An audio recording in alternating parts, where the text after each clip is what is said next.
Welcome, welcome, welcome. Honourable guests, ladies and gentlemen, it gives me great pleasure to welcome you, all of you, from the media, from government departments, from communities, students, to participate in the first public seminar hosted by the South African Research Chair, Education and Care in Childhood, Faculty of Education, Prof. Jace Pillay. Prof. Jace Pillay holds the South African National Research Foundation Research Chair in Education and Care in Childhood.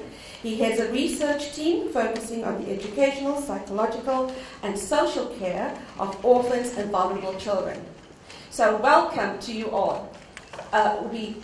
It's such a pleasure to know that for the first public seminar, we have such a mixture of guests, and especially we've got international students and an international from America, Professor Tabaho. So welcome to South Africa. Prof. Pillay will start the presentation, and he'll be followed closely by Dr. Charmaine Leefer, doctoral candidate, who is an educational psychologist working in diverse communities. Her research study, Meaning-Making of the Gendered Experiences of African Adolescent Girls from Child-Headed Households within the educational and social context, contributed to the theory of endocrine transnational feminism, whereby the experiences of specifically Black South African girls from child-headed households are highlighted and reported on. So she'll present her findings after Prof. Jace Pillay. She'll be closely followed by Linda Hedge. She'll present her findings on gendered experiences of 12 to 14-year-old African male learners living in child and youth-headed households in Soweto. And our final speaker will be Shirley Mogano, and she'll present her findings on the educational and psychological experiences of orphans in the intermediate phase of schooling at public schools in Johannesburg. So let's put our hands together and welcome Prof. Jace Pillay to start off this talk. Good morning, everyone, and a warm welcome on a cold day, and especially for the delegation from the United States. Special welcome, and I hope this weather doesn't put you off. You definitely experience far colder weather than this. Thank you, Tabo, for being here. Okay, I'm not doing any presentation of any of my research findings today. I'm just going to give you an introduction to what the South African Research Chair in Education and Care in Childhood is all about. And then I'm going to give you a little kind of exposure to some of the research that we do through our postgraduate studies. For those of you that do not know what a SACHI, we call it the SACHI Chair, what's it all about? It is a position that is awarded to universities. There's an X amount of chairs that become available in a year, or in 2 to 3 years, and the universities have to compete for that award. And it's a very rigorous process, and it goes into 2 phases.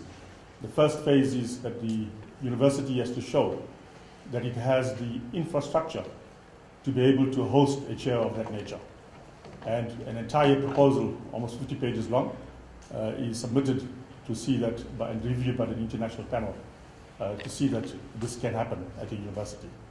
And once that is approved and accepted, then the second phase is the chair is nominated and the chair writes a proposal. And that's also a very, very long proposal, what is going to be done in terms of research.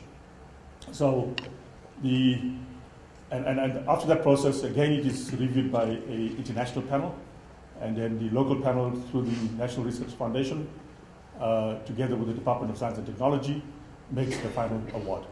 So we are very fortunate in the sense that UJ has received this award, which was in July 2013, and it's just over a year now in terms of this particular chair. I'm going to talk about exactly what this chair is focusing on in terms of our research. Now, this is the only chair that actually focuses in terms of education and care in childhood. And the particular focus of this research is to look at children that are vulnerable for many reasons, and I'll talk about them, some of them just now, and to look at the kind of risk factors that these children are exposed to, and even look at pathologies from a psychological perspective as well, that these children may be exposed to on a daily basis.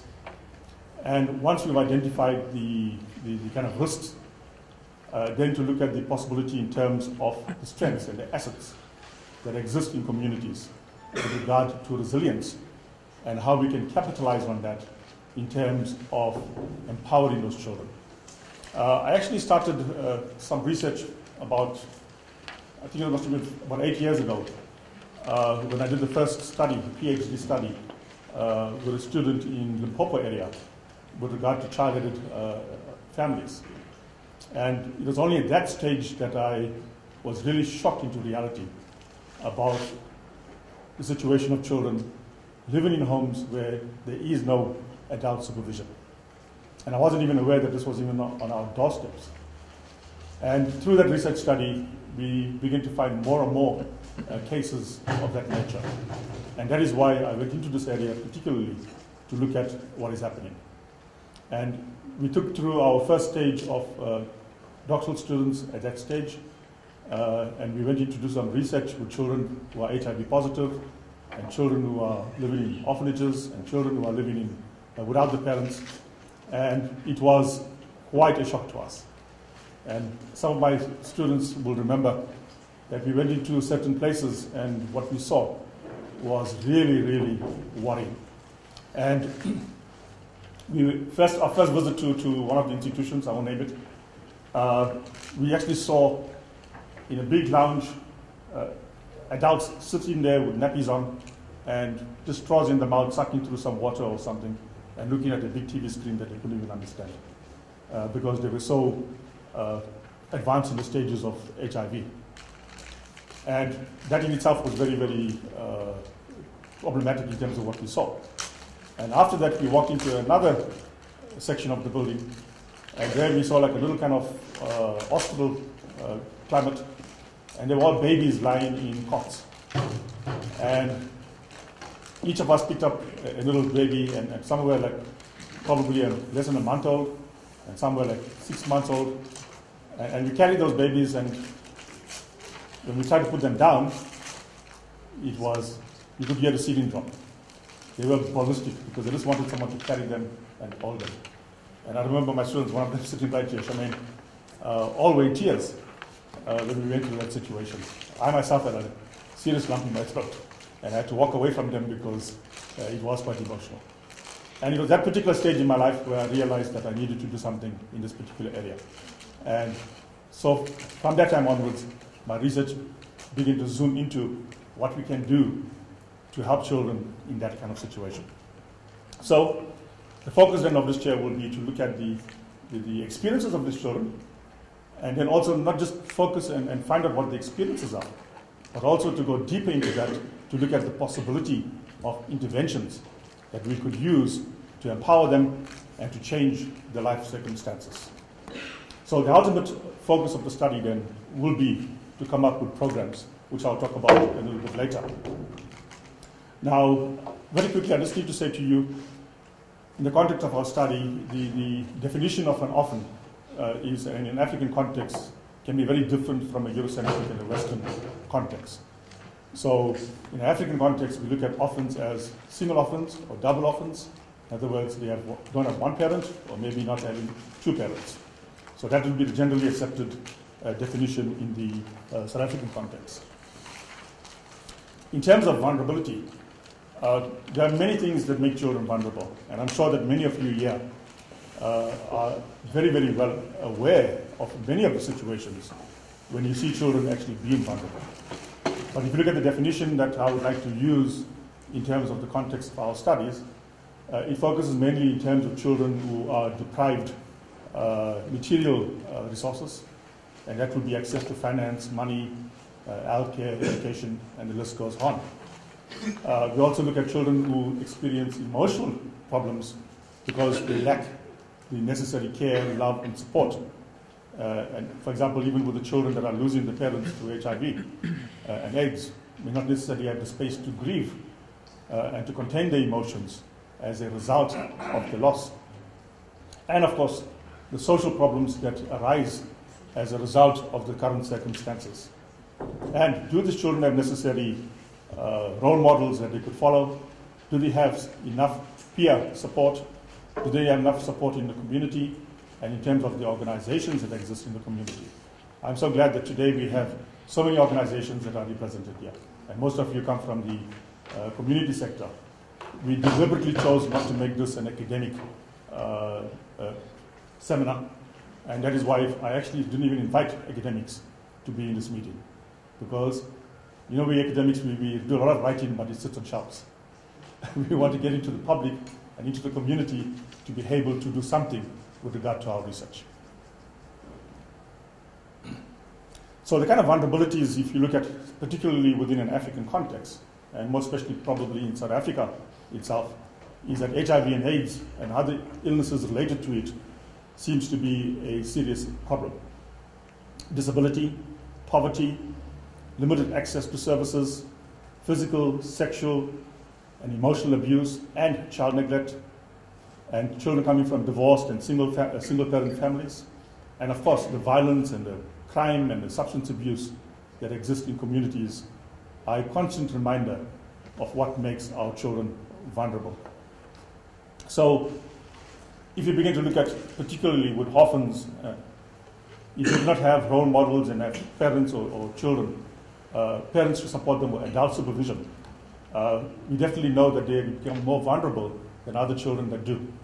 And also in terms of access to community resources and family resources and educational resources also becomes a problem.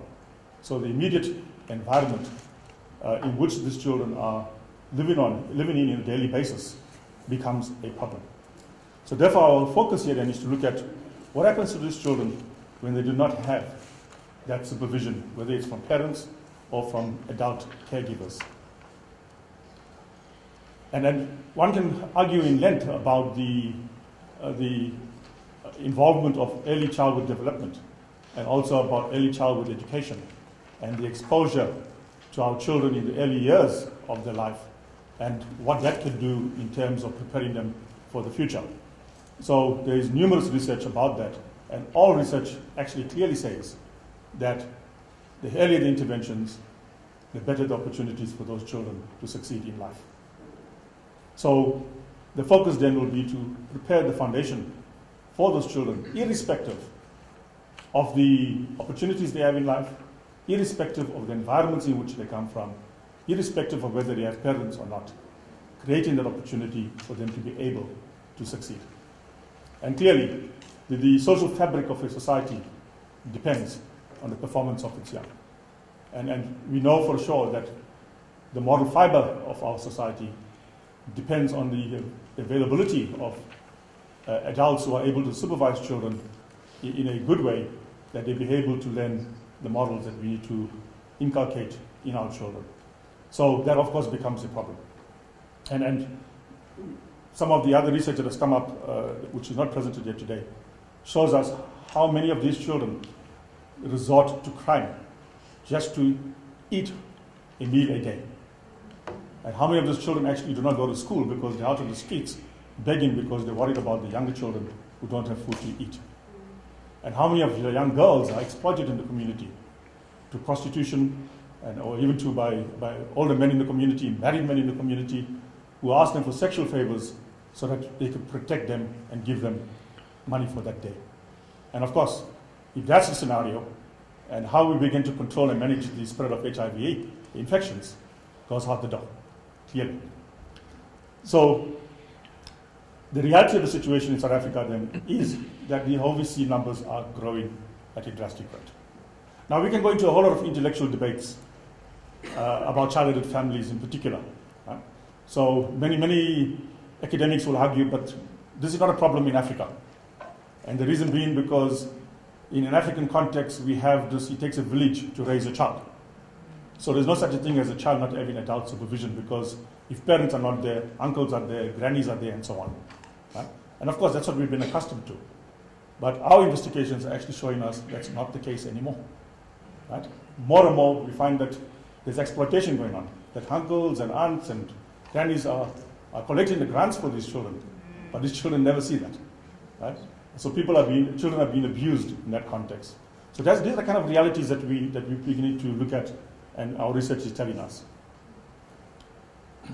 So our particular emphasis then in terms of the chair itself is to take the knowledge and integrate it about the educational and the psychological experiences of the children, and to look at education and care itself. In fact, from what we're seeing is that it's not just about education and care. It's about the care in education. Right? So that we need to see that we need to start to instill in that the education that we expose our children to really has a clear endorsement of care in it. Because how do you care for a child? How do you teach a child that comes to your classroom and sits there and hasn't eaten for a day or two? There's no ways that they're concentrating on what you're teaching, because they're concentrating on how to fill their stomachs. So those are the kind of realities that we need to be exposed to. And our education needs to be looking at the care that needs to be portrayed in our daily interaction with children. So, giving you that background, the two main questions of our study would be, what are the factors of vulnerability, the risk factors, and of protection, resiliency, assets, and strengths that exist in OVC, their families, schools, and communities. And the second part will be to look at the interventions that we can come up with that will help to hopefully eradicate, but we know that's a bit of a wild dream, but at least to reduce some of the factors of vulnerability that some of these children are exposed to. So the researchers, please tell me about time, Rob. Okay. The research has specific objectives with regard to what we're going to do. And I'm going to run through some of these objectives now. And I think, not to take too much of time, I'm going to go through this. Okay, but there is some important points here. Okay, let's quickly go through some of this, and then I'll come back to that slide. So the first objective of the study will be to look at the effects of paternal and maternal absence in families. So we have several studies now that are actually looking at that, looking at what are the effects, what are the psychological effects, what are the social effects, what are the educational effects with regard to children who come from families where there is no mother present or no father present, or when there's both parents not present. And of course, we're going to be doing comparative studies with those children who do have parents. We're also looking at the experiences of these children. So we'll be looking at the lived experiences of the children themselves. The second objective actually focuses directly with regard to the children themselves. So we want to know exactly what are these children's psychological experiences? What are the educational experiences? What are the social experiences? And in doing that, we find that we need to be looking at trauma. Right? We need to measure the levels of trauma. So our research right now, with our many PhD students and master students, we are actually measuring the levels of trauma, the grief, we're measuring depression, stress, anxiety, and levels of vulnerability that these children are exposed to on a daily basis. And of course, we're also looking at resilience itself, because if we were focusing only on all the bad things that are happening to these children, then we ourselves are going to become demoralized. So our focus has been looking at resilience and looking at exactly what can we learn from this, so that we'll be able to look at those children who are still succeeding despite the circumstances, and take lessons from that and expose other children who are not succeeding to those very lessons. Okay, so the kind of arguments that we're looking at is clearly, if we do not take care of these children in terms of the psychological needs and the educational needs and the social rearing, obviously we're going to lose them in our society. Now, if you've seen the matric results last year, there was really a big war about it. Great results, such highest increase in the rate of passing. But nobody told you that that cohort of matriculants that started from grade 1 to grade 12, almost 50% of them never reached grade 12. Right? Over 500,000 children never reached grade 12. So we're only celebrating 80% or 75%, whatever it was, of that 50% actually that went through. What happened to the rest? Right? And clearly what we've seen in terms of our research is that they have dropped out of school, and many of those children are orphans and vulnerable children. The third objective looks at the education department and the other departments. We're also linking up with the other departments of government, the health and safety and security and social welfare.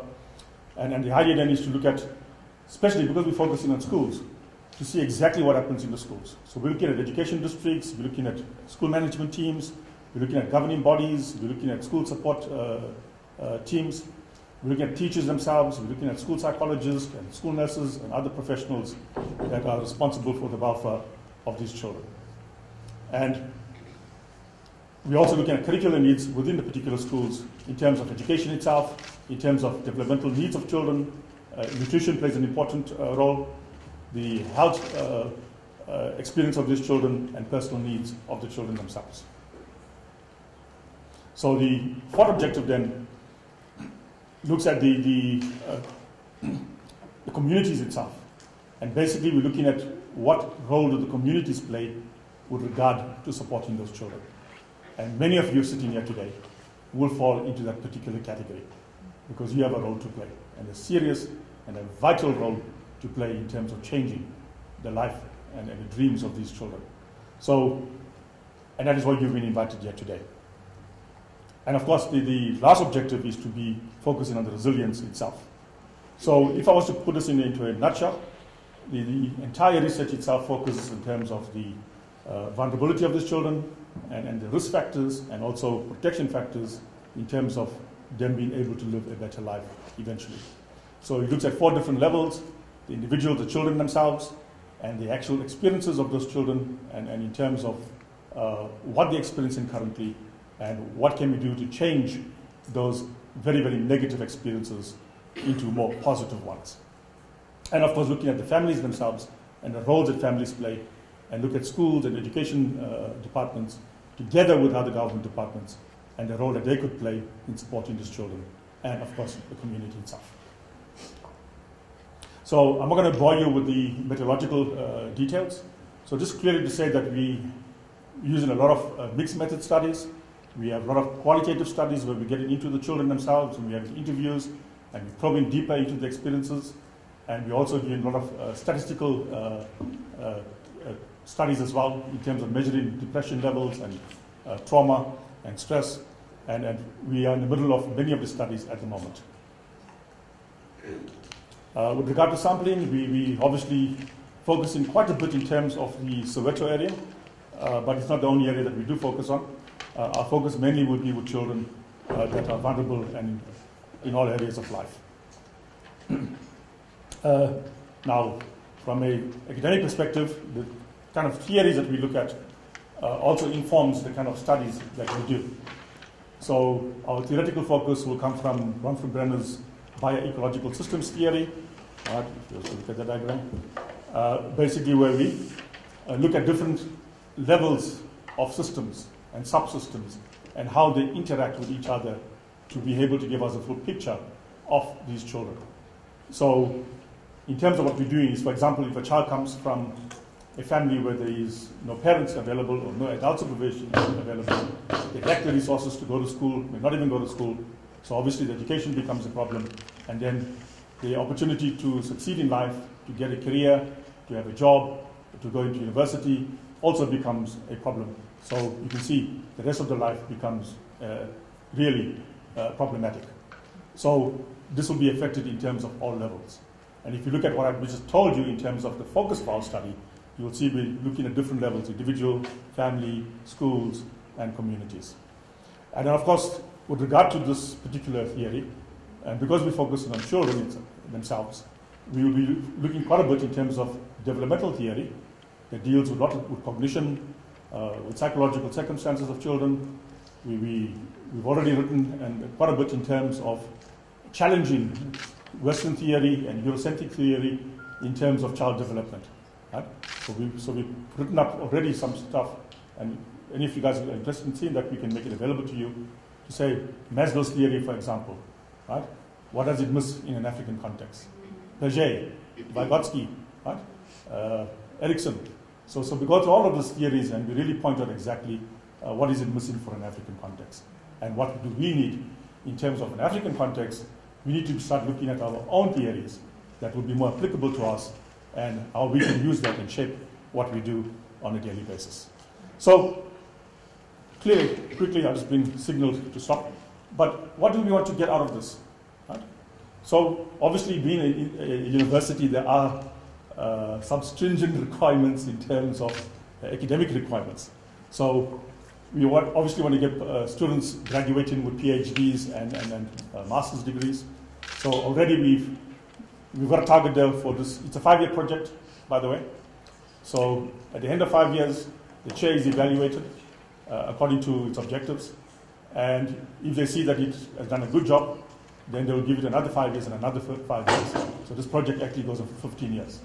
Right? So it's really well worth it in terms of what we're doing. And it allows us to do longitudinal studies as well. So of course we need to be graduating students, and we have targets for the first 5 years, 5 PhDs, 10 masters, 10 honors degrees. Right? And we more or less already achieved those targets already in our second year. Right? So we're doing quite well there. We're looking at having postdocs, and we've had postdocs from Nigeria, Dr. Jaizia, and we have from Kenya as well, and she had to leave at the beginning of this year. So we're fortunate to have the postdocs as well. We're looking at publications, at least 20 articles. We've already reached quite a bit of articles. Book chapters, we've already reached almost half of that. And a book that's going to come up from our findings. And then the more important thing for you is that we're going to come up with manuals and little information pamphlets that you'll be able to use when you work with children on a daily basis. So what can you do in the orphanage that you run to deal with the psychological problems that you see with those kids, right? With the educational problems that you see. In the schools itself, right? What can teachers do? What can the school management team do with regard to supporting children that are presenting with problems? So we are going to come up with those manuals and we're going to make it very short and very reader-friendly and user-friendly so that you'll be able to do that. And more importantly, we are going to come up with policy briefs. So the fortunate thing is that this chair is supported and financed by the Department of Science and Technology, so we can hold them accountable. So every policy brief that we write from this research, it has to be served in government. It has to go to the point of parliament, right? So that we can look at change. And we've already written some policy briefs that have already been looked at, so they will be taking us seriously in terms of the research that we present. We will be having a big conference, and definitely all of you will be invited because we took your contact details down, and this will be probably towards the end of next year or early of the following year. We've already presented numerous papers in conferences, both nationally and internationally, and part of the chair is also to mentor academics who are at the university but who are still in the junior phase of lectureship into associate professors and professors, and that's my responsibility of mentoring them to become professors at the end of the day. And we're busy with that. What I'd like to see happening with regard to all of you present here is that we establish a forum, right, where we are able to interact on a daily basis, where our research can always become accessible to you at any point, and that you'll have links to us and you can go on to our site, and we do have a site, by the way, and you can see all the things that we're doing with regard to research that you want to. And you can use our research any way that you want to in terms of what you do. And of course, finally, the intervention programs that we come up with, that is going to make a difference in the families, schools, communities, and most importantly, in the lives of those children. I want to conclude by also thanking many of you present here, right, that have already opened your doors to us and have allowed us to do research in your institutions. Thank you so much.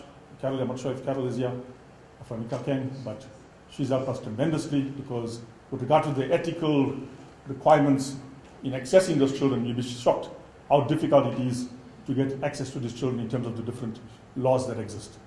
So, and we've been assisted tremendously by community organizations. Gail from Inkosi Haven, you've also done a very good job with us. Thank you for that as well. And there's numerous others here that are my students have been there to your places. Thank you for all of that you've actually done. What we're going to do now is just to give you a little bit of taste. There's already several studies that have already been completed. Right? with regard to this particular project. Unfortunately, we couldn't present all of those to you today. And there's numerous students that have completed already and even have graduated this year.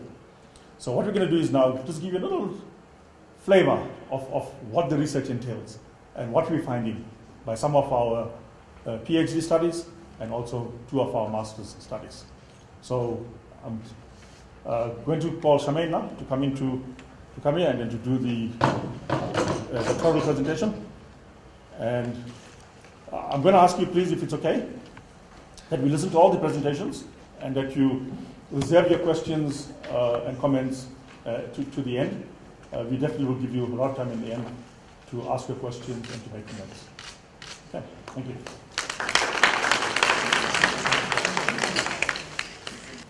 Good morning and welcome. It's very nice to see all of you.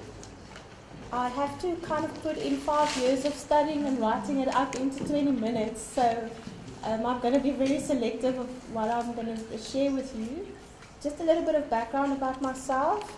I did my master's study while working at the psychological support services in the Free State, and that's when I became very interested in what exactly do the adolescent girls from child-aided households, what do they experience? Because my master's study was basically on boys and girls, and the boys were so outspoken and they were so joyous, and the girls were a little bit more reserved when we did the research. And I kind of wondered what it would be like just to do research with girls. When I got the opportunity with Professor Pilla and Dr. Anna Dunbar-Krieger to do the doctorate, I was very grateful, and I decided that that's what I'm going to focus on. So the aim of my study was to see what meaning does the African adolescent girl make of their gendered experiences within a child-headed household, and then how can the findings then be used to create an intervention program. So I'm going to there was lots of things, but I'm going to focus, just give a little bit of background in dark and feminism, and then go further into what the intervention program entails that I've kind of put together with the help of the adolescent girls that helped in the research.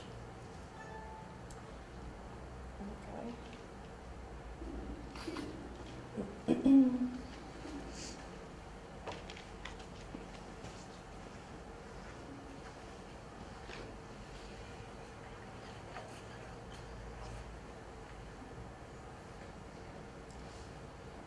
Can I just have, is it like that? Okay, sorry.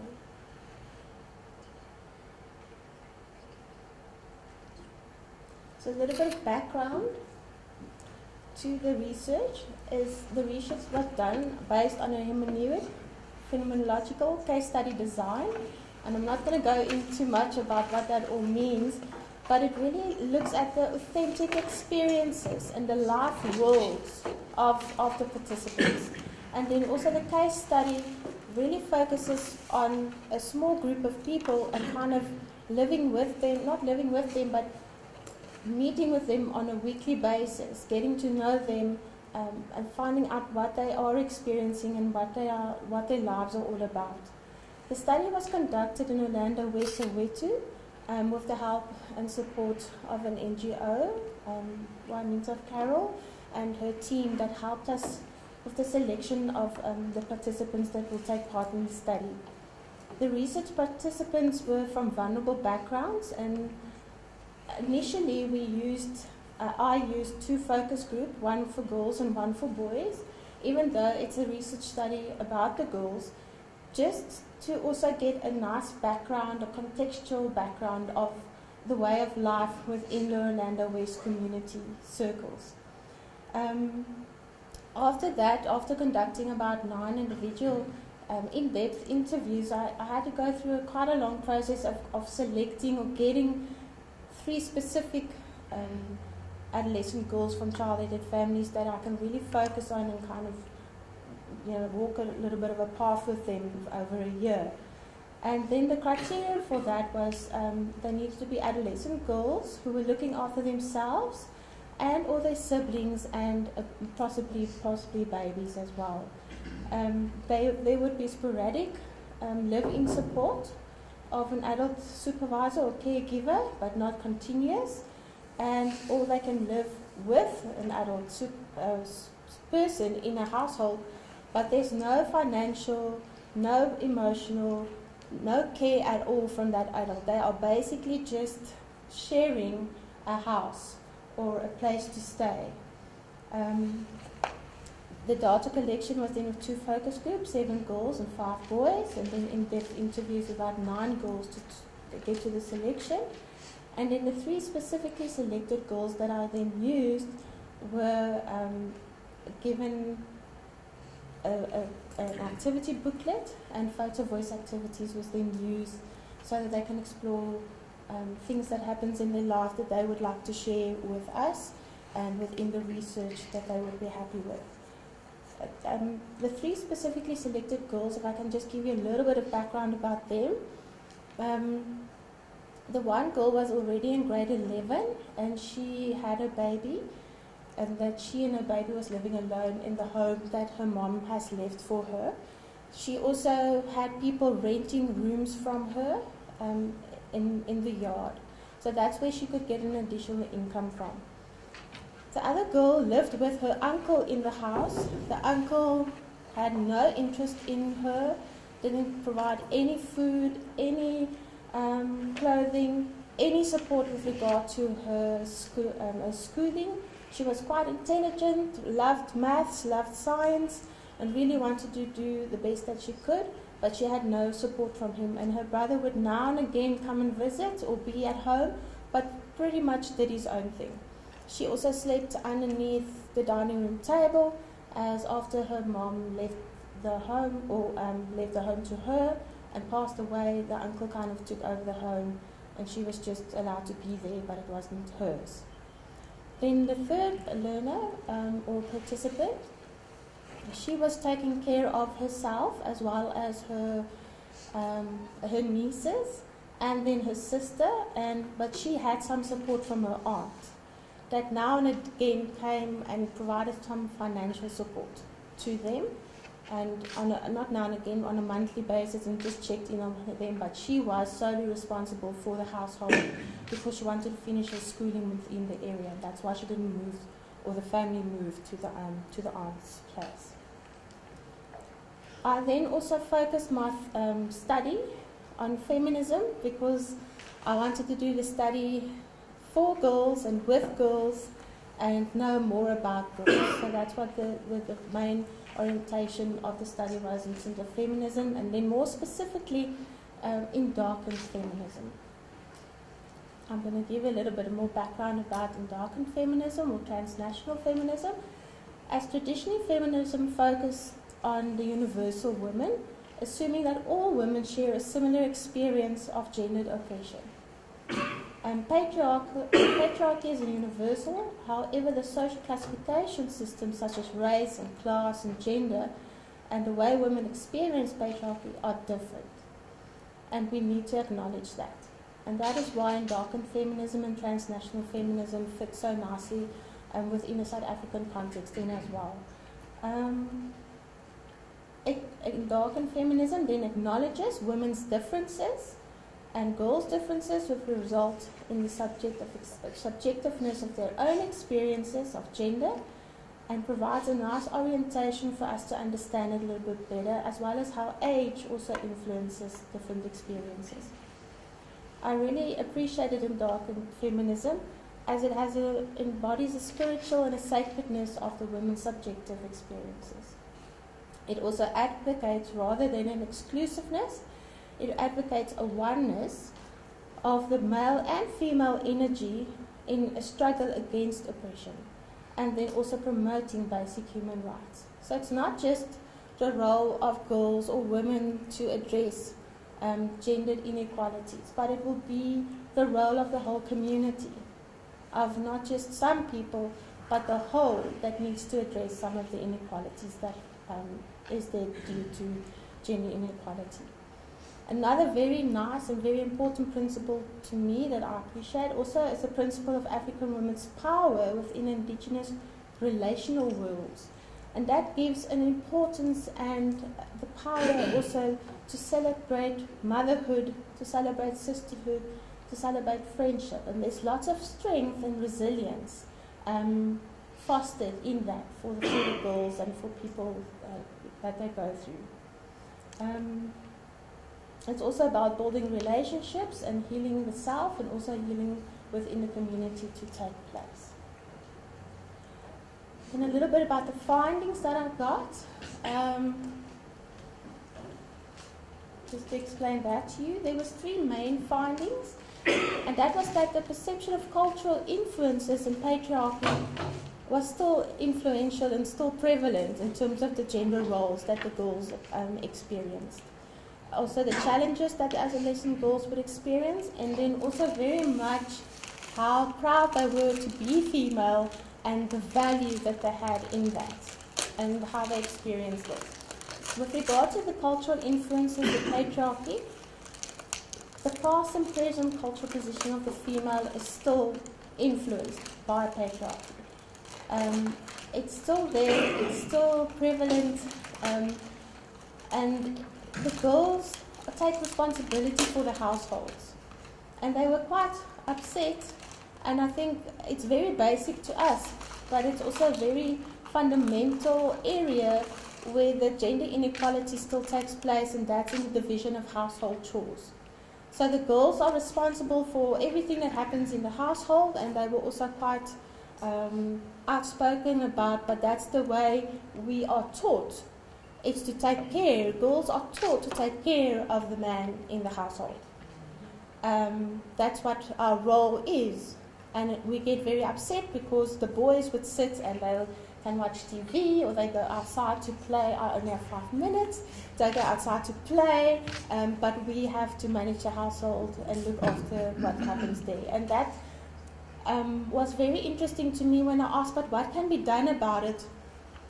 The participants made the suggestion to have a very basic installment of let's divide the household responsibilities rather equally between girls and boys. So if I sweep the floor like in school, you mop the floor. Tomorrow I'll sweep and then you mop. So it's really very basic things of how patriarchy already starts at ground floor level, and how it then kind of grows, even though people are very much more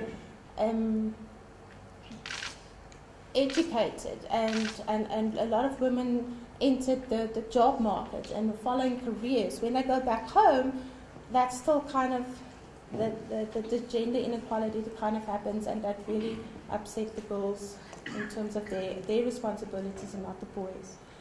Then the challenges in terms of fluctuating living circumstances, they need to adapt. It's not just when the parent passes away, they need to adapt continuously. The parent passes, the parent falls ill, they need to adapt going to and from hospitals, staying with family members. Then they also need to adapt when the parent dies. And then the extended family wants to try and help, and then that doesn't work out, and then they have to adapt again. Then they start a child-headed family. Then they have to get used to being in a child-headed family and get on with their schooling as well as looking after the little ones. Dangers within the community that was quite prevalent is still in terms of the male dominance, in terms of physical strength and intimidation when they're alone in the communities, and as well as alcohol abuse that makes things even worse, or that escalates, and that makes them unsafe within the communities. Financial challenges, always there in terms of when and where will I get my next meal for my family. Toiletries, where do I get that from? As a girl, that's very important to be hygienic, but how do I manage? And then caring for the younger ones was very interesting for me. There was no resentment towards that. They found their strength in caring and looking after one another, and having a little one that it's a lot of responsibility, but they also found the love and the care within those relationships that they have. Then emotional experiences, there was quite a lot of anger from one of the participants because it was so hard first. She wasn't part of the non-governmental organisation at that stage, and we were trying to get through the red tape so that she could get part of it. And then also the emotional experience, the anxiety specifically for girls because of the futures and needing to find a job or would love to go and study, but they don't know how they're going to get that right. So lots of anxiety because of that. Then valuing being female. They took pride in their physical presentation, how they present themselves. That was still important, that they should look good and be neat and present themselves properly.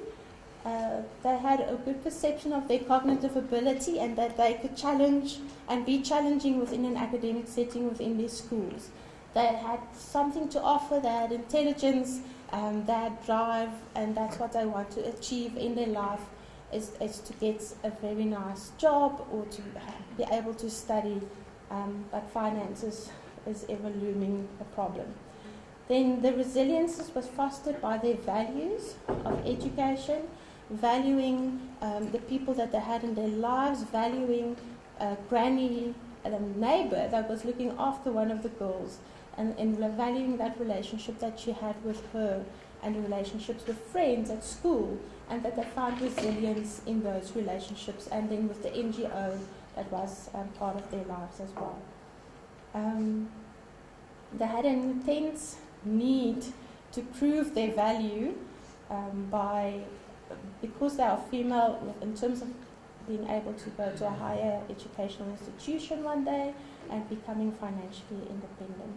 So based on that, I then compiled an intervention program that looked at their resiliences that they already had and how they could have shared those resiliences then with other girls that might be in similar circumstances then later on.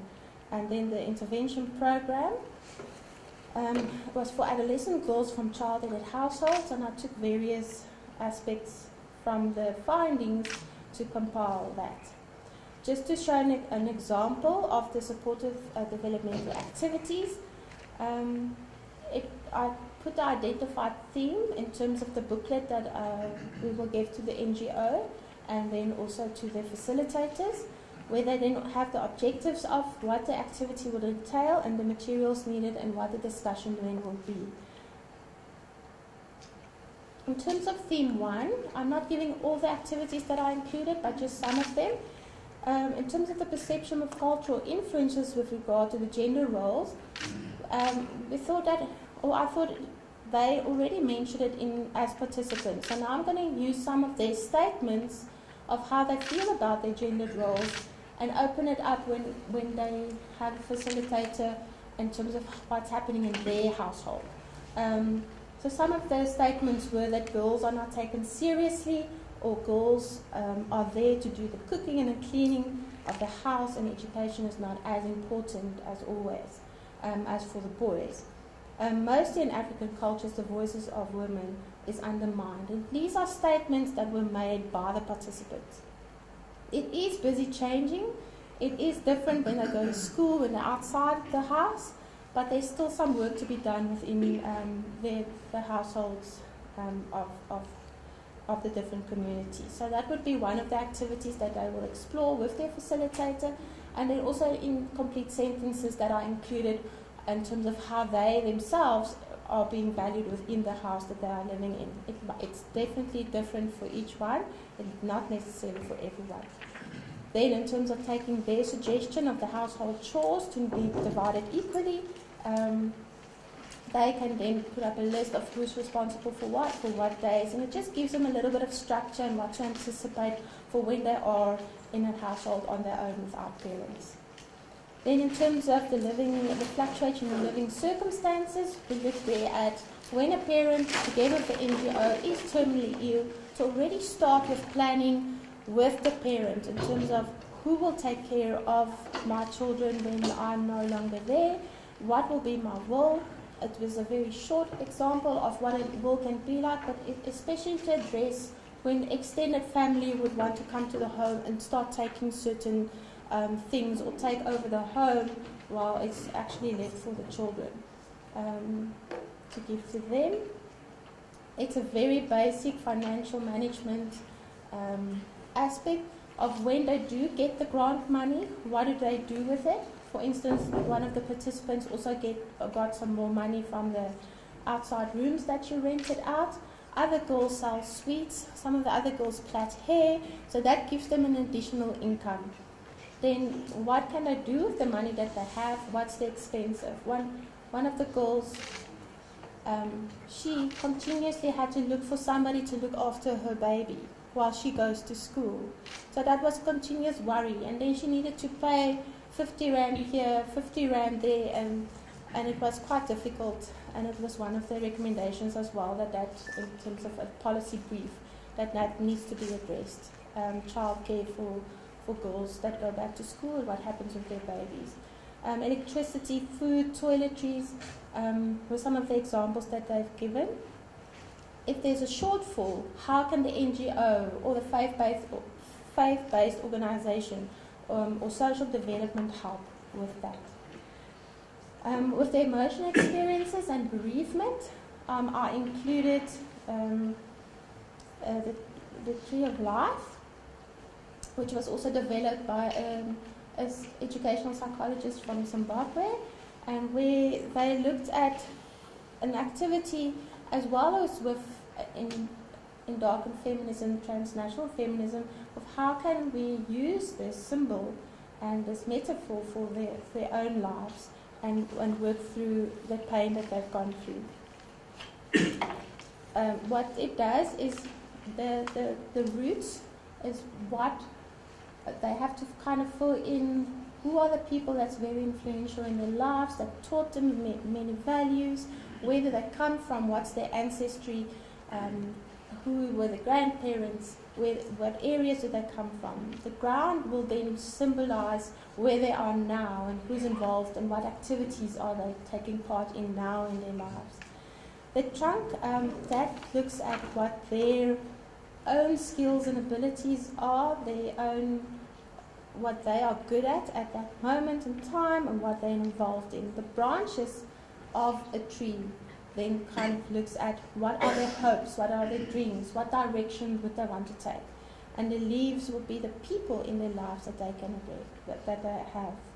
And the fruits will give not just people looking after me, but I also look after people, or I also do something within the community, even if it's something small in the school. What is that?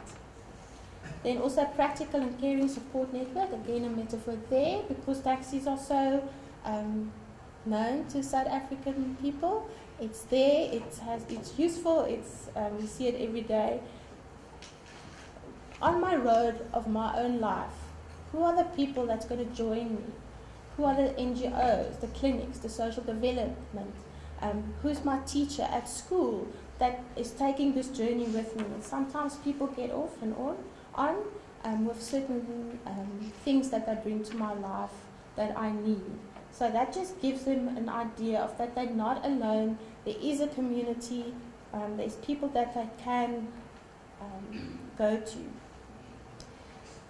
In terms of caring for the younger siblings, we put in place there an activity where they would have a set routine for the younger ones, gives them stability, gives them security, and then also some of the safety suggestions from the research participants. Also then in the activity booklet, what other safety suggestions do they have? How to be safe, living on their own.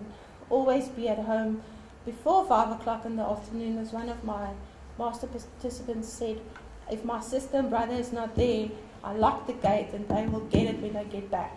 So he was very protective over them, and the girls as well. They made sure that they home before dark.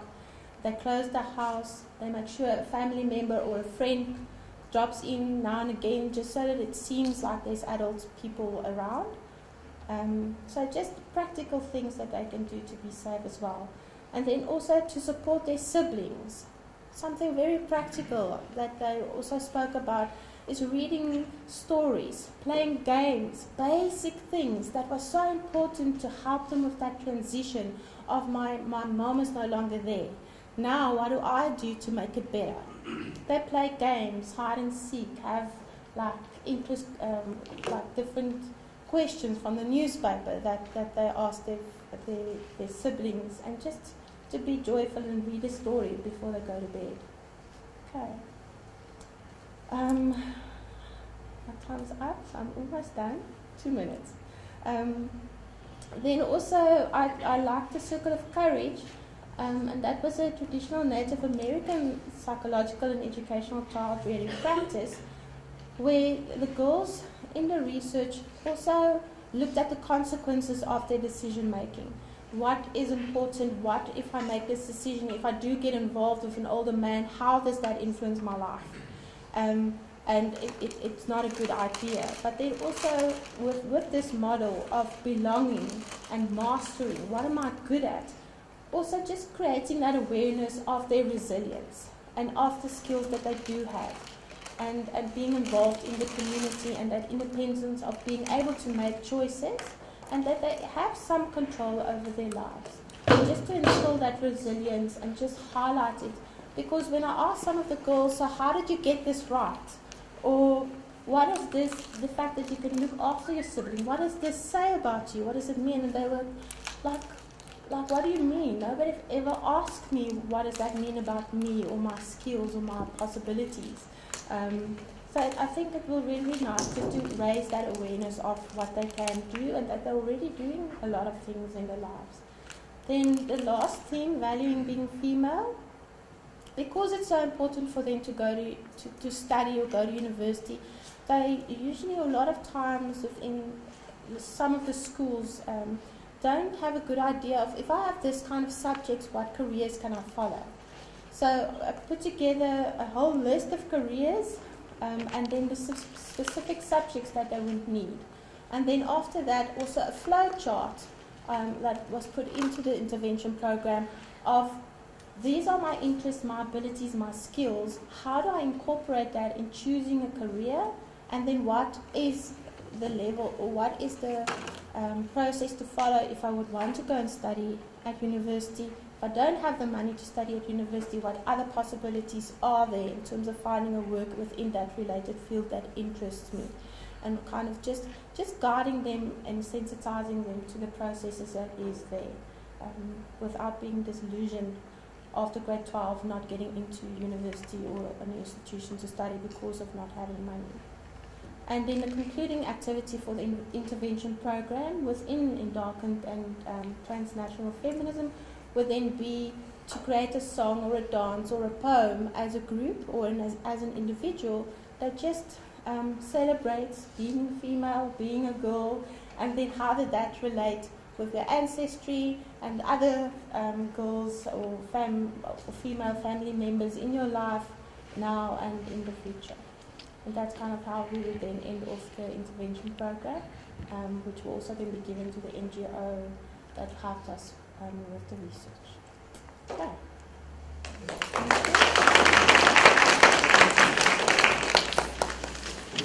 Good morning everyone and welcome again. My name is Linda Hedge, and as Prof. Pillay has already mentioned, I will be focusing on the experiences of boys in child and youth-headed households. The topic or the title of my research study was the gendered experiences of 12 to 14-year-old African male learners living in child and youth-headed households in Soweto. My focus on boys stemmed from my reading into child-headed households, and I found that a lot of the research focused on particularly girls and their vulnerability. And I wanted to know how can we support our boys so that they can support the girls as well, because in an African context, boys have a more dominant position, and they are traditionally seen as the breadwinners.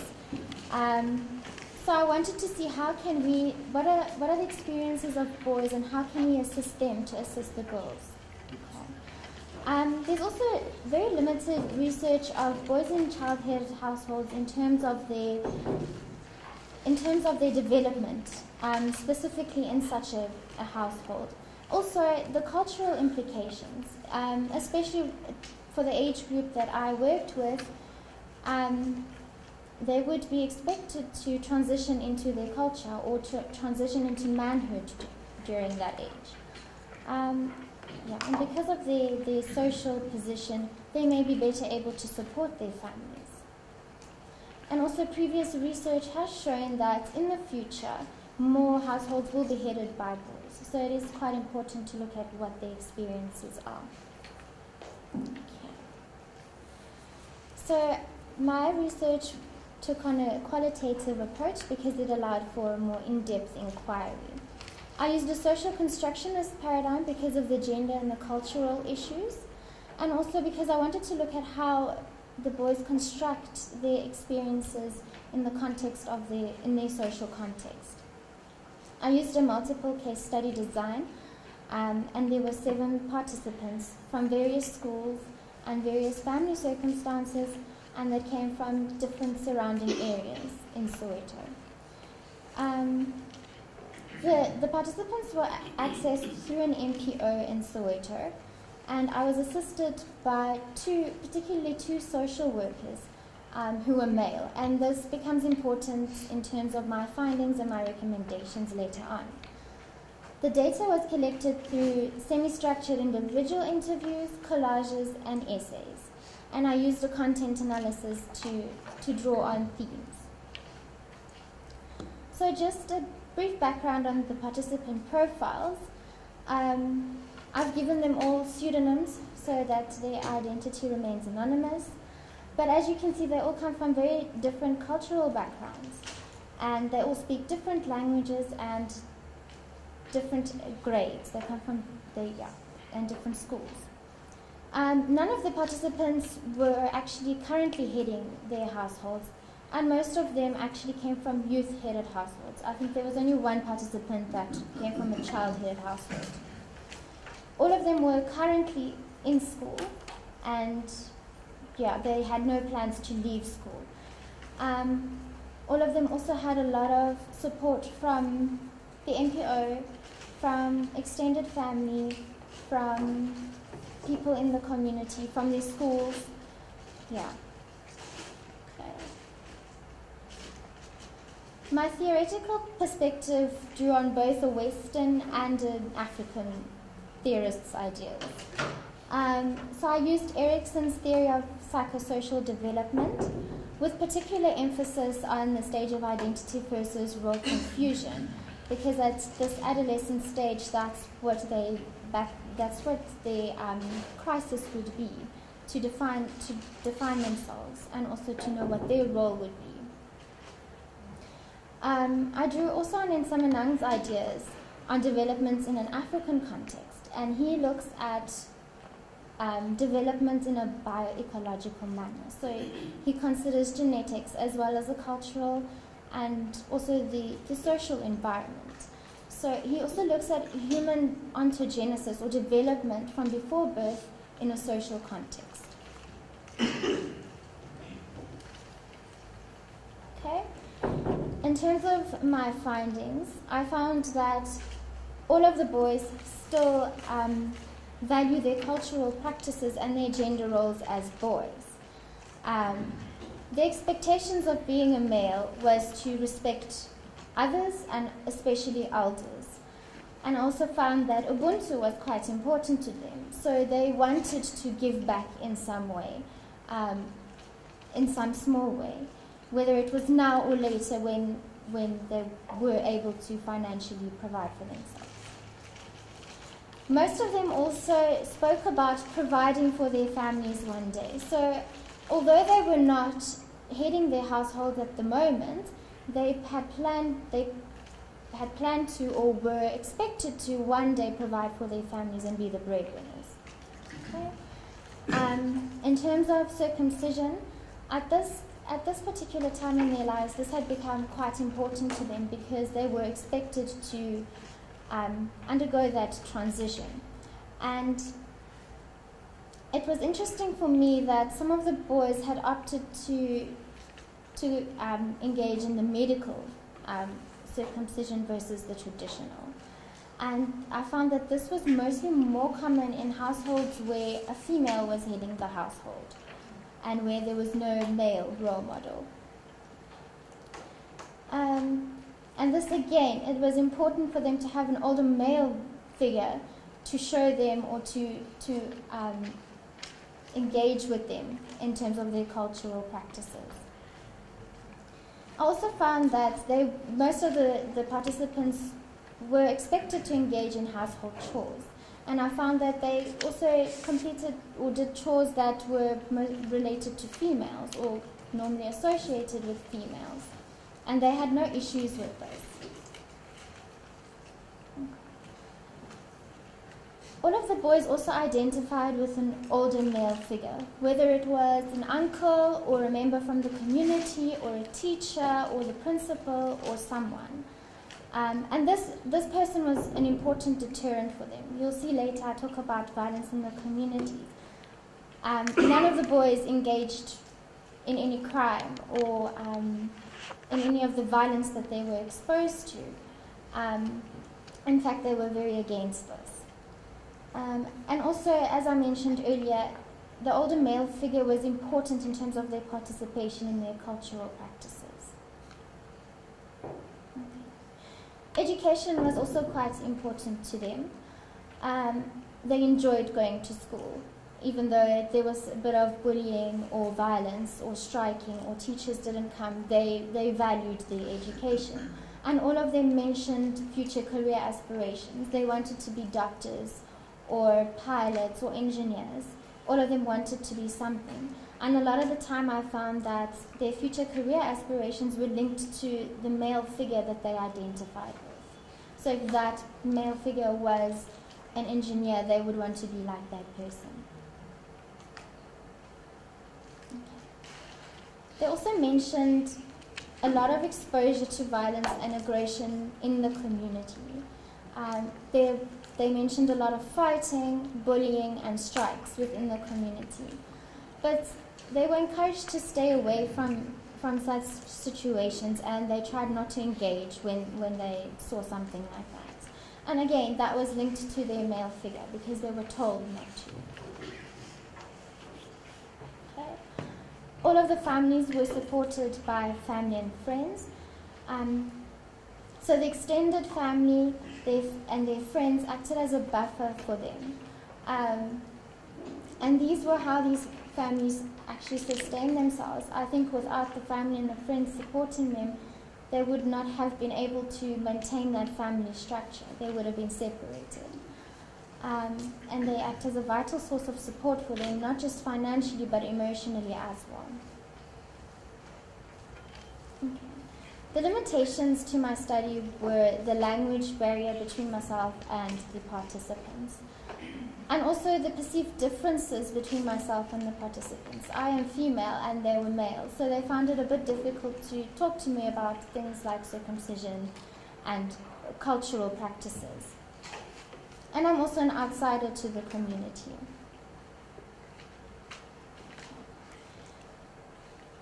My recommendations included educating our boys more, pretty much in the same way that these boys were educated through the MPO and their schools and the people involved in their lives. Educating them about a more healthy conception of masculinity that doesn't involve violence, that doesn't involve engaging in violence. And also providing our boys with more positive role models in schools and communities, as they had in the MPO. We also need more MPOs, such as the one I worked with, to provide the boys with support groups and also positive male role models, such as the social workers who work there, and also home-based interventions, where we go into the homes and educate our families about their situation and what they have access to. Also, psychoeducation is quite important in this context. We need to understand the development of these boys and their experiences, and also providing counseling and therapy wherever we can. and supporting the families and equipping them with the skills to cope with their situation. We also need to nurture their educational and career needs. So the role of the school becomes important here. We need to prepare our learners for higher education, and teacher training becomes important here as well. And also teacher training in terms of career guidance. And higher institutions and schools also need to work together to support such learners. Okay. Community interventions. Educating our communities about the existence of these households. When I spoke to one of the principals in the community, he said that most people do not know that a child-headed household is next door to them because they will not want to expose themselves. It makes them more vulnerable if people know that they are child-headed households. We need to address the stigma that is present about child-headed households, especially in terms of HIV/AIDS. We need to educate peer groups so that they are able to support their peers better, and also include extended families. Okay. And I also encourage further research in this area to get more in-depth information about the experiences of boys and how we can support them, and also to work more collaboratively with NPOs and social workers.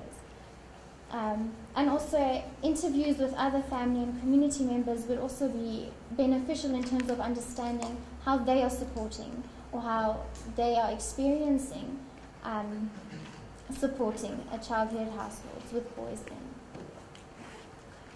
And I want to thank you all for listening and for the amazing work that you do.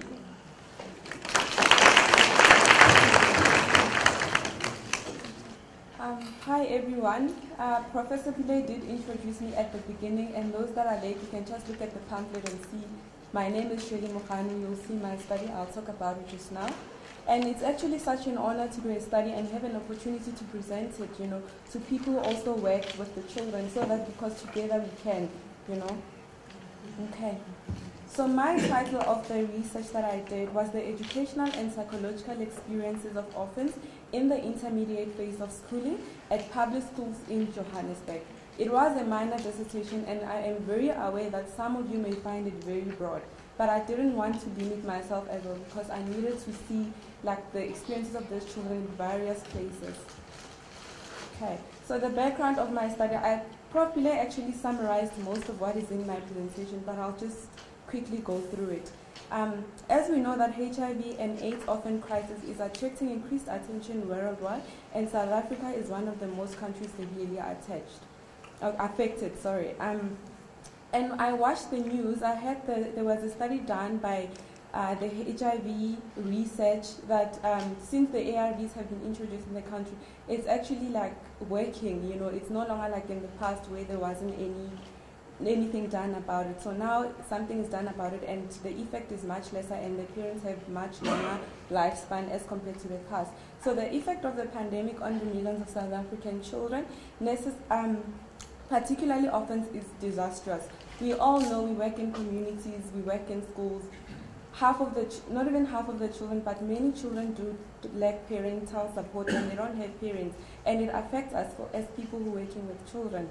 Okay, and these children, they grow up without parental support and care, which is necessary for their successful completion of their schooling. We know that there's a difference between a child who's raised by both parents and a child who's raised by maybe one of either mother or father. There is a difference because something somewhere it's missing, especially if it's a girl, the mother is not present, and it's a boy, the father is not present. Okay. So many parents of children in public schools usually provide additional educational and psychological support to what their children receive in such schools through extra tuitions and different forms of therapeutic interventions. So firstly, when I say public schools, my study applies to government schools. So we all know that government schools also have a role. It depends with an area as well. There are some schools that are very good schools that have services. Unfortunately, some don't have such services.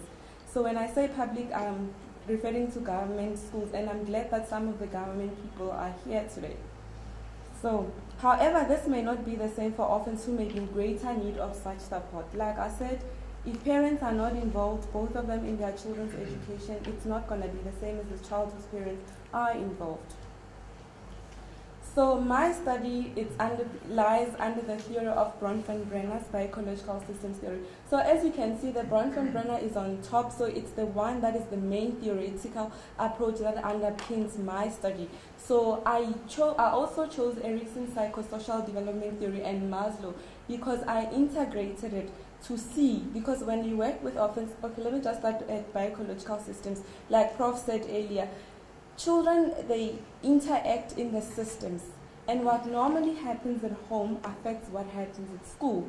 So that's how I looked at their experiences.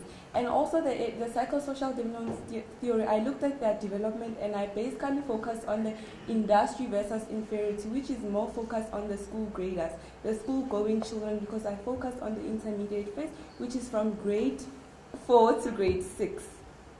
Okay, and then the hierarchy of the needs, I looked at what do they have, you know, because we know most of them, they come to school hungry, they don't have like the most basic needs, like physiological needs, even the safety needs and belonging needs, like all those. And Maslow says if you don't meet the lowest hierarchy of the needs, such as like food, it is less likely that one can meet like the above one, like the safety and the belonging. Okay, so my research, I used the qualitative approach. Like Prof said, we use quantitative mixed methods, but I did the qualitative approach because I'm a research beginner. So it is descriptive, explorative, and naturalistic. Firstly, the aim of my study was to explore and describe the orphans' experiences in the intermediate phase of schooling. So that's why I used the qualitative approach, because it was much easier for me. And as it happens in a natural context where I am with orphans when I collect data, and it is where their experiences occurs.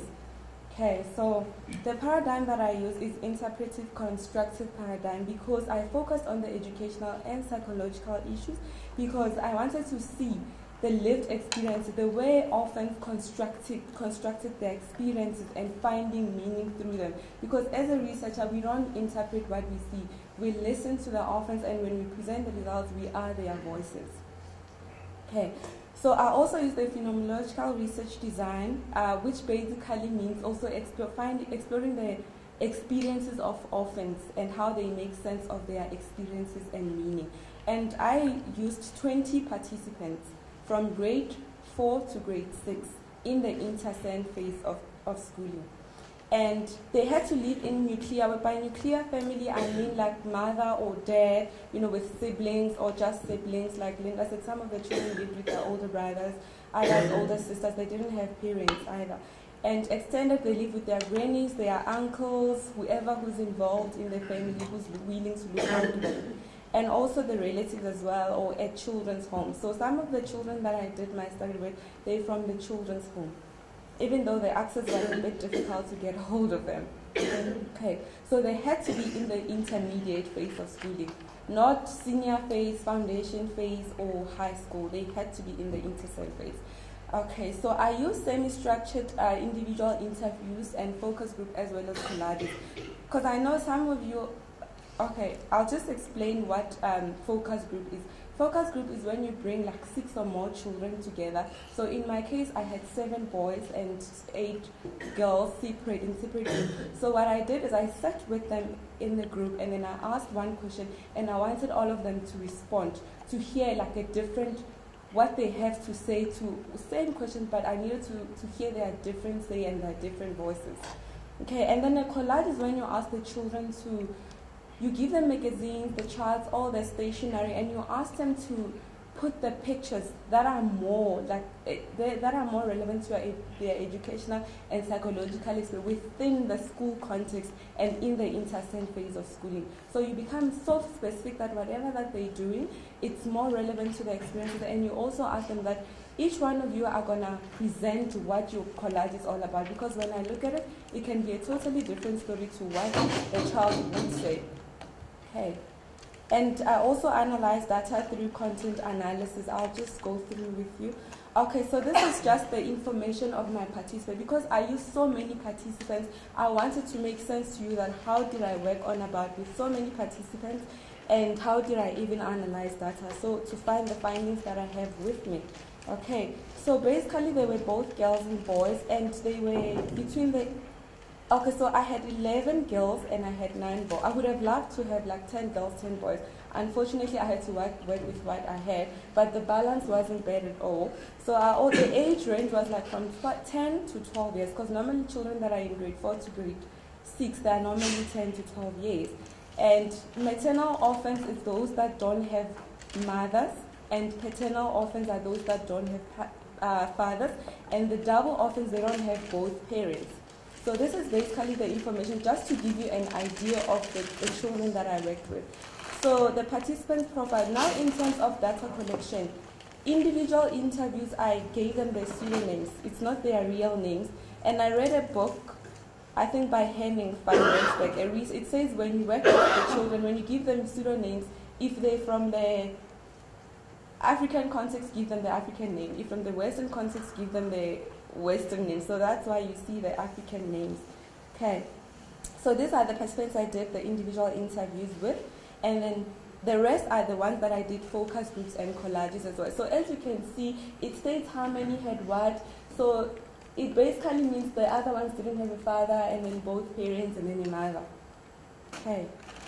So how I analyzed my data, because I had so many participants, I firstly wrote the verbatim responses, and I wrote them as transcripts. So verbatim responses is exactly what they said during the interviews.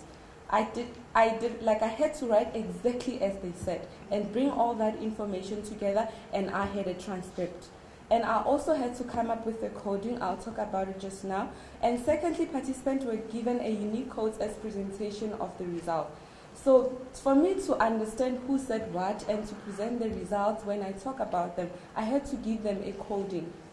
And remember, the identity is very important, because I'm not supposed to, show who said what, but I had to present it in a way.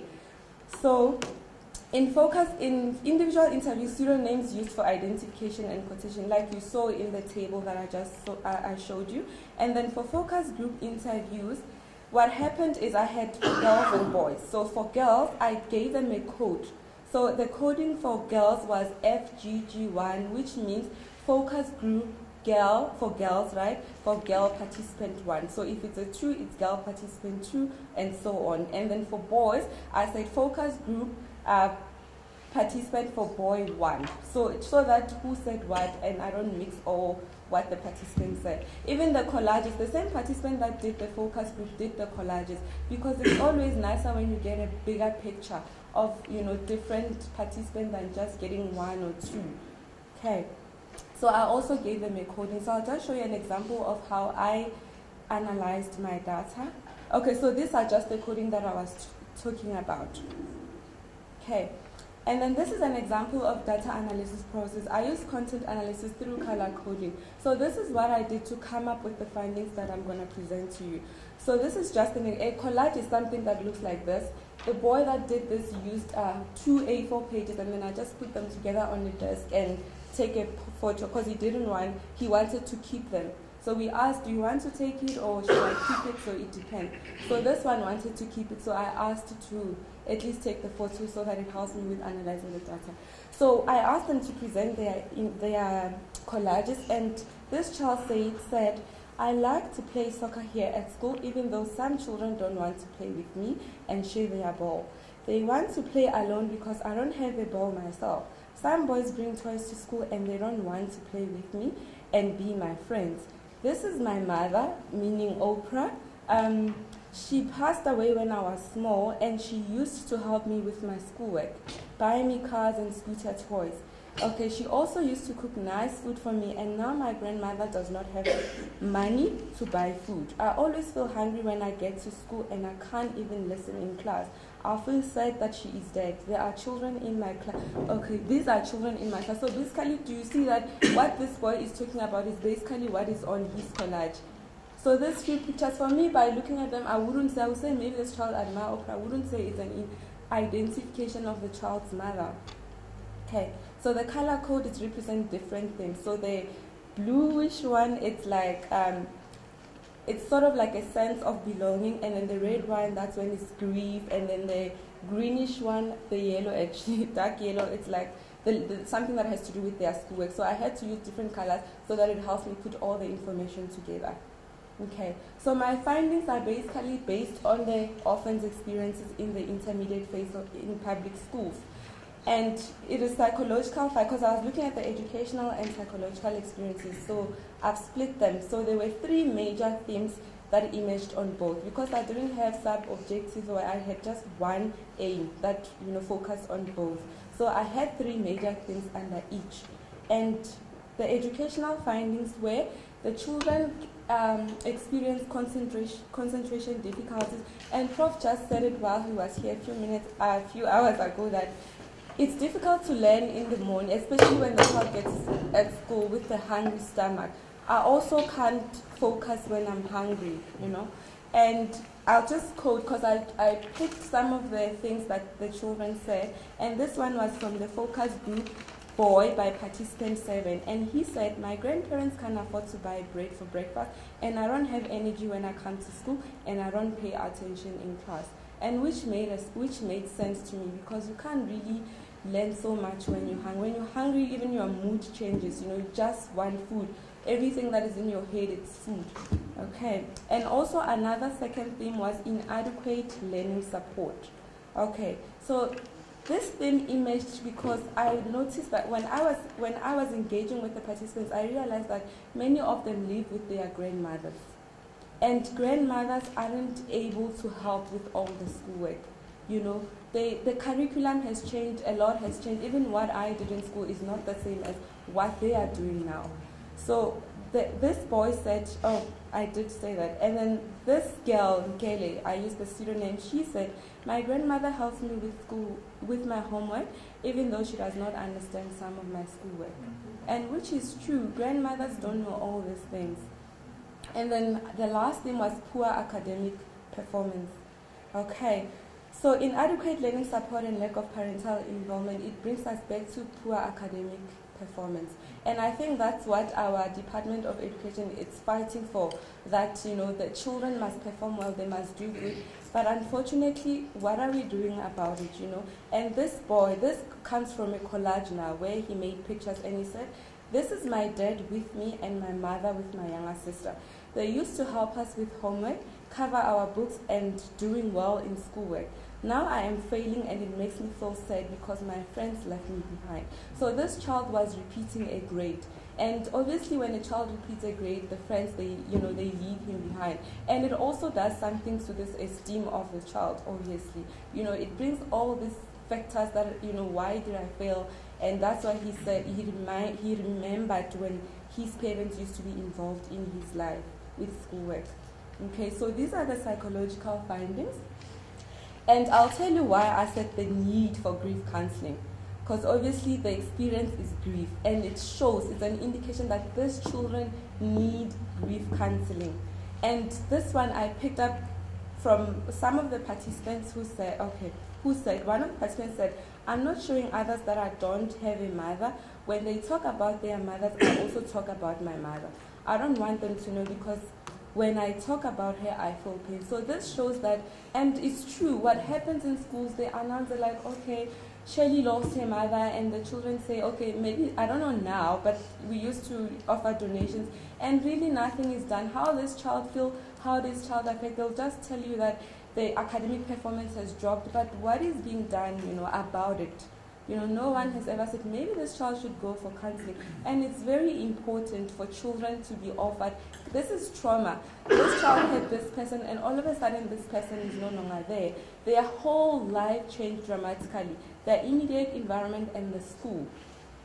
Okay, so then the second thing was the need for a sense of belonging. Okay, which has to do with rejection. I did also speak about it in the collage picture. So this boy said, other children don't want to play with me, and it really hurts me because I don't want to sit alone. I mean, this is a stage where a child needs to engage with peers. I mean, it's a schooling period where they engage with peers. They need to do well in school, need to be recognized. They're going to grade 7. And if they're feeling rejected, I mean, it hinders their self-esteem, like it shuts them down. And obviously, if the self-esteem is shut down, I mean, the child is not able to cope well in class. So there's a need. And what are we doing in schools? Because there's a lot of activities that we can do with the children to make them come together and sort of like feel to belong in a group. Okay, and then the last one was ill treatment by other children. This one, it's like a problem, a huge problem in South Africa. I'm sure even in the private schools as well. Everywhere children experience bullying. And this raised questions that what is it done about it? Okay, so many orphans are struggling. Oh, okay, I think I just put something that wasn't. Oh, okay, some children call me names. They swear at me, beat me, and hide my books. So this is basically what other children do. And what I've noticed with children, I worked with children. I am a qualified teacher, and what they do is, if they see that a child is sort of like, doesn't really have someone to stand up for them, and they pick it up that, oh, this child doesn't have a mother, this child doesn't have a father, they sort of like tend to pick up on those children, and they victimize them, like they do all sorts of things. And it's not only with orphans, but even with children that have both parents, but orphans are more at higher risk, because they are vulnerable themselves, and being vulnerable, they're also treated bad. Okay. And the these are just the limitations that I've picked up, that I focused only in public schools. And I realized that what I found doesn't only take place in public schools. Maybe something could have been done in private schools as well. And also in the intermediate phase of schooling, what is happening in the foundation phase, in the senior phase as well, in high schools. And another thing, orphans. Some children also in schools, they have parents, but what is the role those parents are playing in their lives? Some children have parents, but just by name. Their parents are not actually involved. And what is also happening with that, I would have loved to just include all the vulnerable children. And also unforeseen events. What I've realized with, conducting a study, first step, we all write this beautiful research proposal, but the reality is when you go out there, it's not what you really expect, To be quite honest, I expected to find like positive, results when I was going out. Unfortunately, it's not what I expected, and I had to put my expectations aside and work with what the children are saying. And also the region, I worked with 3 selected public schools, and I think maybe I could have went to Johannesburg West, East, South, and North, so I didn't really have that opportunity to do so. Okay, so I've summarized my educational recommendations, and I started with the educational ones, and I said teacher training and development for learning support and strategies, and Linda also touched on that. It's very important because these children are stuck with teachers the whole day. Like that morning plays a role in the child's life, So teachers are very frustrated with all these factors children are presenting it with, and they become so overwhelmed and what. So I think teachers should provide support and, training. They should develop learning support on, sort of improving the education system and meeting the needs of these children. Because obviously if their grandmothers don't understand the way, it raises questions, something needs to be done in school. Okay, and also the National Nutrition Program to provide breakfast and food packs. I know the public schools do provide children with lunch, but the question is in the morning. Breakfast, I regard breakfast as the most important meal of the day. And these children, they sit there, they don't learn, and then when they eat lunch, that's the only meal they're having. Some for the day, it's just the only meal. And what happens to that child, So I think in the morning, it's very important. Schools should have food skill, or the government should just provide something, breakfast for the children and lunch, because some children, that's the only meal that they're relying on. And teaching hungry children is the same as just switching them off and just talking without them listening. Okay, and another thing is mentorship. NGOs, they do play a major role. And also library implementation for good academic performance. I'm just going to touch on this. I remember I went to Limpopo a few weeks ago and I was with my aunt. I said to her, they're building malls now. Isn't it amazing? She says it's a pity because no schools are building libraries. And I thought to myself, this is actually one of the recommendations I made. Like, we're all trying to build the economic, but these children, if we can help them, they can actually also contribute in building a better economy. That's just the reality. We're looking more on the pockets and, but these are the main what we need for our children. Okay. And these are the psychological recommendations. I did touch on that. Traumatic interventions are needed. Trauma debriefing. Death, it's trauma to everyone. It doesn't matter how many people you've lost in your life, it is still a trauma. And those children, remember, they are school children. Some of them don't understand the meaning of death, and all of a sudden they just tell them, oh, your mom went to heaven. They don't even understand. I mean, one of the children I interviewed, she said, I still talk about my mother because I don't want other children to feel, to laugh at me. So it shows that there's a problem, there's a stereotype as well. Because once a child is provided with trauma debriefing, at least they are able to look at it in a positive way. They wouldn't be ashamed or have a problem with saying, okay, I've lost a mother. That's very important. Public schools, unfortunately, just don't have such services, and I think it's something that they need to look at. Okay. And also implementation of anti-bullying policy in public schools, and as well as advocacy campaign. Okay, by implementation of anti-bullying, it means the school principals, I don't know in public schools how does it work, but I know it starts at the district, but maybe they should start, looking at those. Because we're just researchers, we're trying to help. Instead of criticizing our government, we're actually trying to help the government help its people. So this is what they need to do, like sit down together and what can we do? Because if something is continuous throughout the year, it means something is wrong that they're doing. Okay, and also lastly, life skills programs. Life skill, what is very amazing about life skills is that you teach these children a lot of things that they don't learn at home. Life skills comes with a lot of things, career guidance, like study skills, all peer group, study but all these things that will help these children come together and belong. They're sharing something in common. I'll just touch on something that I'm doing. I'm actually currently doing my internship at JP Triples. I saw somebody from Teddy Bear Clinic and I just had goosebumps because we're very close to each other. And what we do, we developed a program, is a diversion group, Fight with Insight. We work with the inner city children. Those are the most vulnerable children because they get exposed to so much violence. They don't have mothers, others don't have fathers. So we sort of bring them together, and also deal with their stuff through like boxing because it's a healthy way of dealing with issues. We also have life skills program where we teach them different topics, and we did a needs analysis at the beginning of that. What would you like to get out of this life skill? Because sometimes we go to these children, we don't know what they need, we just assume. So it's always nice to hear what they are saying, and then work on what they are saying. And then this is my concluding remarks, which is more related to what needs to be done on further research. A larger study should be conducted. Excuse me.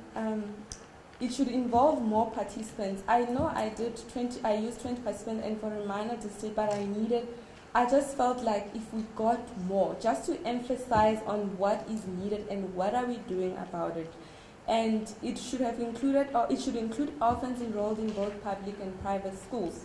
So what I've realized is I did work in the private schools, and most orphans, they provided with support, but there's still barriers and gaps that are missing that still need to be fulfilled. Okay, and the focus should be on all phases of schooling: foundation phase, intermediate phase, the grade 7, the senior phase, and the high school ones. Okay, and orphans, teachers, caregivers, family members, and stakeholders should also be involved in exploring orphans' educational and psychological experiences.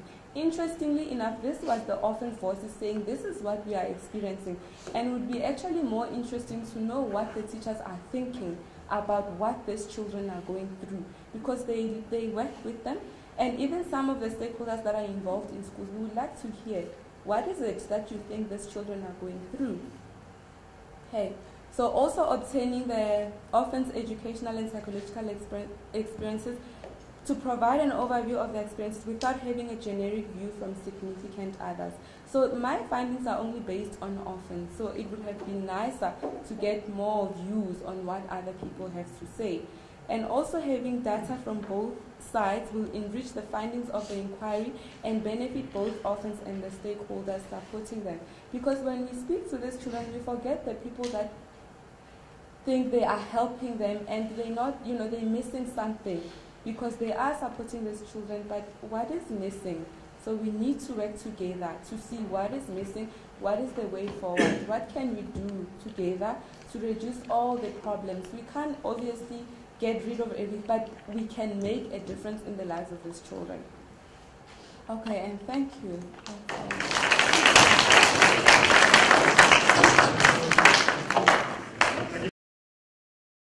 The University of Johannesburg. Rethink, reinvent.